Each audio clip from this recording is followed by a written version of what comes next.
Another way of tagging in Revit is by using keynotes.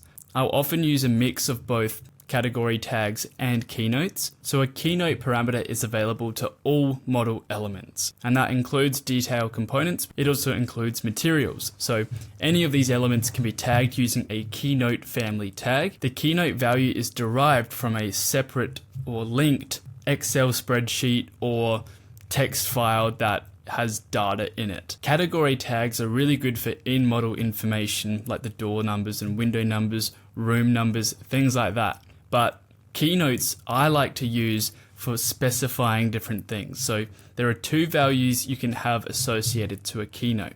You get the keynote number, or the keynote tag, I guess you can say, and then you can assign a keynote comment. I find keynotes really useful because it's eliminating again that use of dummy text or just chucking normal text on a Revit sheet or a Revit view. Instead, you're starting to use a separate spreadsheet and then assigning each element a keynote value, which you can then refer to in a special keynote schedule inside of Revit. If you'd like to get access to all of the course files, materials, and resources, as well as 20 hours of ad-free content, you can feel free to check out the full course on my website. I'll see you there.